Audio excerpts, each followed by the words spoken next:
It happened کہ میں اس دن گھر تھا سر. صبح 8:30 بجے سر کوئی 20 کے قریب لوگ سر میرے گھر آئے. میرا سر پہلے انہوں نے فرنٹ کا دروازہ توڑا جی, اس کے بعد سارے نوکروں کو باندھ کے سائڈ پہ رکھ دیا جی, باندھ کے پرے پھینک دیا. اور یہ آپریشن جوائنٹ آپریشن تھا, یعنی کہ میری جو فیکٹری اور جو میرا دفتر ہے وہاں پہ بھی کوئی 20-25 لوگ گئے کہ ان کو شک تھا شاید نماز سو رہا ہوں گا, اور 20-25 لوگ ادھر آئے اور اندر آ کے جو فرنٹ گیٹ ہے جی اس کو دھکے مارے, اور پھر سائڈ والا جو دروازہ تھا اس کو شیشہ توڑ کے پھر انٹر ہو گئے جی. اندر آئے جی, تو جہاں میرا بیڈ روم ہے, میں اپنی میسز کے ساتھ آبویسلی کمرے میں سو رہا تھا, تو دروازے کو اتنا زور سے ہوا کہ دروازے کا لاک ٹوٹ گیا اینڈ دے جسٹ انٹرڈ. اور آتے ساتھ ہی جی I was grabbed from my collar جی, اور مجھے اٹھا کے اور گھسیٹتے ہوئے باہر لے گئے جی. چلے سر ہو گیا. جب میں گاڑی میں بٹھایا گیا تو مجھ سے میرے موبائل فون مانگے گئے. موبائل فون آبویسلی میرے پاس نہیں تھے. فارچونیٹلی میں نے موبائل فون رات کو ایسی جگہ پہ رکھے تھے جہاں پہ مجھے خود بھی یاد نہیں رہے کہ وہ کس جگہ پہ تھے. تو اس کے بعد پھر جی میرے بیٹے کو پکڑ کے لایا گیا جی, کہ جی وہ 16 سال کا میرا بیٹا, اس کو لایا گیا کہ موبائل فون بتا ہوا تھا, یہ بھی ساتھ جائے گا. چلیں سر سم ہاؤ ان کو شاید رحم آ گیا, تو انہوں نے میرے ملازمے کی موبائل اٹھا لی اور میرے بیٹے کو جانے دیا. اس کے بعد سر کے اوپر سر ماسک تھا بلیک کلر کا, سو مجھے نہیں پتا 2-2.5 گھنٹے میں کدھر سفر کرتا رہا. آخر رات کے ٹائم کو 7-8 بجے قریب سر کسی عدالت میں پیش کیا گیا. مجھے نہیں اندازہ میں کون سے ضلع میں کہاں تھا. جب میں جج کے سامنے پیش ہوا, جج صاحب کے سامنے, تو جج صاحب نے پوچھا کہ آپ کو پتہ ہے آپ پہ کیس کیا ہے. تو میرا سوال تھا سر مجھے یہ بتایا میں ہوں کس جگہ پہ. تو انہوں نے کہا جی تم تحصیل جزمان کی, بہاولپور ڈسٹرکٹ کی تحصیل جزمان کی عدالت میں ہو. میں کہ جی سر مجھے بتایا جائے کہ میرا FIR کیا ہے. تو انہوں نے کہا کہ آپ نے 5 عدد ہرن چنکارے مارے ہیں اور وہ غیر قانونی تھے, تو وائلڈ لائف نے آپ کے خلاف کیا ہے, اس لیے آپ کو پکڑ کے لایا گیا.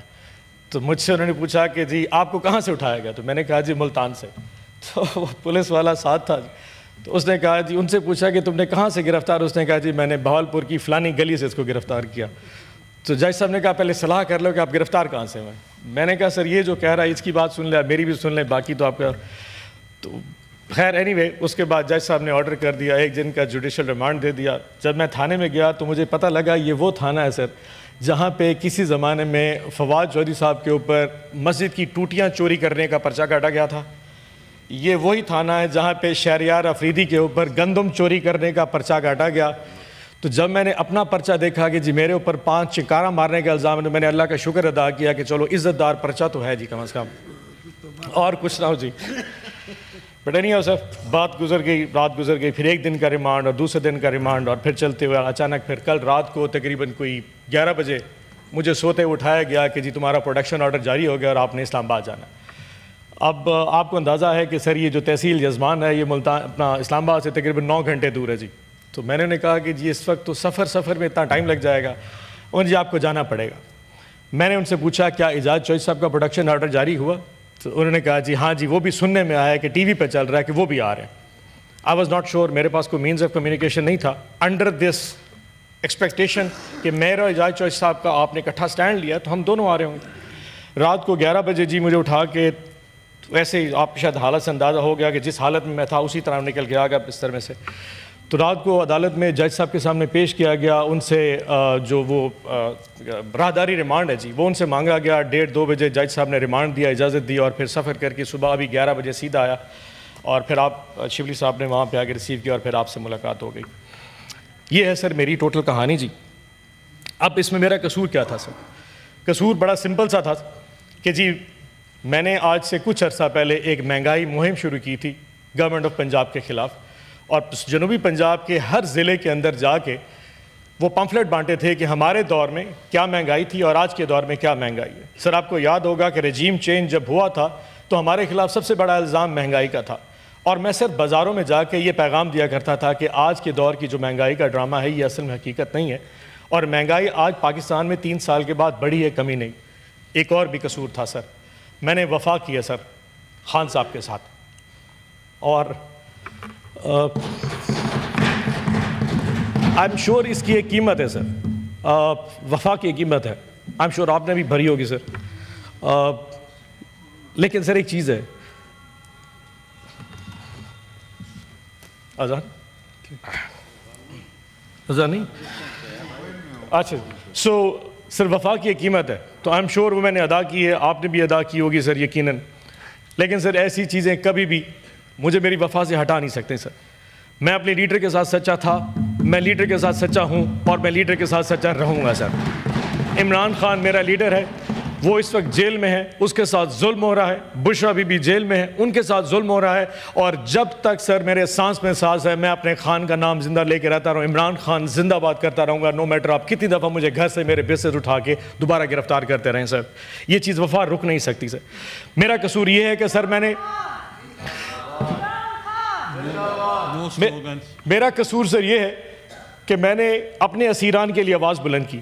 میں نے شامود قریشی کے لیے آواز بلند کی, میں نے ڈاکٹر یاسمین راشد کے لیے آواز بلند کی, میں نے محمود رشید کے لیے آواز بلند کی, میں نے عمر چیمہ کے لیے کی, میں نے سینیٹر اعجاز چودھری کے لیے, اور تمام ان ورکرز جو پاکستان میں اریسٹ ہوئے ہیں, میں نے ان سب کے لیے آواز بلند کی. میرا قصور یہ ہے کہ میں حق کی آواز کے ساتھ کھڑا رہا, اور ٹاک شوز پہ آ کے اس حکومت کے وقت کے خلاف وہ بات کرتا تھا شاید کرنے میں آج کے دور میں جس کے اوپر آپ کو بیپ کر دیا جاتا ہو. یہ وہ میرے قصور تھے جس کی سزا میں 2 دن بھگت کے آیا ہوں سر, اور شاید آگے بھی بھگتوں گا سر. لیکن سر آج بہت ساری باتیں کر سکتا ہوں. جذبات اتنے ہیں کہ سر اگر الفاظ بولنا شروع کر دوں تو شاید میں اپنی وہ لمٹس برداشت نہ کر سکوں جو مجھ میں آج ہونی چاہیے. جو شاید بات اگر میں کر گیا تو اس کے بعد شاید بہت آگے چلا جاؤں گا. لیکن sir I will just put it very, کیونکہ آپ نے مجھے آج صبح جب ریسیو کیا آپ نے کہا تھا you have to be very short. جو افسوس ہوا سر وہ ہے کہ کاش آج میرے ساتھ اعجاز چودھری صاحب یہاں پہ ہوتے سر. اس کی وجہ یہ ہے کہ سر جتنی تکلیفیں اس شخص نے سہی ہیں میں نے اس کا شاید پورشن بھی نہیں برداشت کر سکا سر, اس کا کچھ بھی نہیں ہے سر. آج جب میں یہاں پہ گیٹ پہ پہنچا تو مجھے پتا کہ اعجاز چودھری صاحب کو نہیں لایا جا رہا, اینڈ آپ کو پتا ہے کہ اعجاز صاحب کو کیوں نہیں بھیجا جا رہا. جس طاقت نے شاید آپ کو راضی کرنے کے لیے, کہ ان کو پتا تھا کہ آج اگر مجھے یہاں پہ نہیں لایا جائے تو گیلانی صاحب چیئر نہیں کریں گے, تو صرف آپ کو راضی کرنے کے لیے میرے پروڈکشن آرڈر ایگزیکیوٹ کر دیا اور اعجاز چودھری کو نہیں لایا. اس کی وجہ سمپل یہ ہے کہ صرف آج آپ کے چیئر کر سکے, تاکہ جو امپریشن جا رہا ہے کہ فیڈرل گورنمنٹ اور آپ کے درمیان ایک قسم کی بیڈ ٹیسٹ کا وہ ختم کیا جا سکے. سو جب میں یہاں پہ آیا مجھے بتایا گیا اعجاز چودھری صاحب نہیں ہے, that was some thing very bad. یقین جانیے سر آپ کو یاد ہوگا کہ میں نے آج سے تقریباً 3 مہینے پہلے اپنی تقریر میں آپ کو کہا تھا کہ سر ان کی طبیعت ٹھیک نہیں ہے. آج سے 2 ہفتے پہلے میں کارڈیالوجی ہسپتال حمید لطیف ہسپتال میں گیا ان کو طبیعت پوچھنے کے لیے. 3 اسٹنٹ ان کو ڈلے تھے and he was not comfortable at all. اور پچھلے 2.5 مہینے سے آپ کا پروڈکشن آرڈر ہوا میں لہرا کے آپ کو گورنمنٹ دکھا رہی ہے کہ this seat does not matter اینی تھنگ. اس سیٹ کی, اس ایوان کی, ان سینیٹرز کی کوئی عزت, کوئی وقت نہیں ہے اگر یہاں پہ ریاست اور گورنمنٹ کچھ کرنے پہ آ جائے. سر یہ ہمیں ہماری اوقات دکھائی جا رہی ہے. سو آج جتنی مجھے خوشی ہے کہ آپ لوگوں نے مجھے بلایا, اس سے زیادہ دکھ مجھے اسی وجہ اعجاز صاحب موجود نہیں ہے. So with heavy heart sir I must say کہ جی with thanking you sir, with all you thank sir کہ آپ نے میرا پروڈکشن آرڈر جاری کیا. بٹ میری آپ سے ریکویسٹ ہوگی, اینڈ اگر آپ نہیں مانیں گے تو تب بھی سر میں شاید آپ سے یہ کیا کہتے ہیں گستاخی کروں گا کہ آپ میرا پروڈکشن آرڈر کینسل کر دیجیے گا. اینڈ آئی ووڈ لائک کہ میں واپس چلا جاؤں اپنی جیل میں سر, اور جا کے آئی فیس دا میوزک. اگر ضمانت ہوگی تو میں آ جاؤں گا سر, اور اگر نہ ہوئی تو اگر اعجاز چودھری صاحب آئے تو میں ان کے ساتھ آؤں گا. ادروائز اگر وہ نہ آئے تو I beg leave from the institution, کیونکہ سر اگر آج ہم اس انسٹیٹیوشن کی خود عزت نہیں کروائیں گے تو کوئی نہیں کرے گا. ادروائز سر یہ کمفرٹیبل بڑا تھا, میں بھی اپنے لاج میں چلے جاتا, پرابلی اپنی فیملی سے مل لیتا, پرابلی کوئی ٹی وی دیکھ لیتا, شاید کچھ کھا پی لیتا یا کچھ ایسا ہو جائے. بٹ سر اس کمفرٹ میں جب مجھے اعجاز چودھری آ جاتا ہے جس تکلیف میں سر, آئی ڈونٹ تھنک سو کہ میرے لیے اس ایوان میں بیٹھنا اس پروڈکشن آرڈر کے تحت I will be very fine. So میں with due respect I will go back to my Bahawalpur jail, and thank you so much for all the grateful sir. آباد صاحب آپ 2 منٹ بیٹھے, میں ایک میں رولنگ دے رہا ہوں.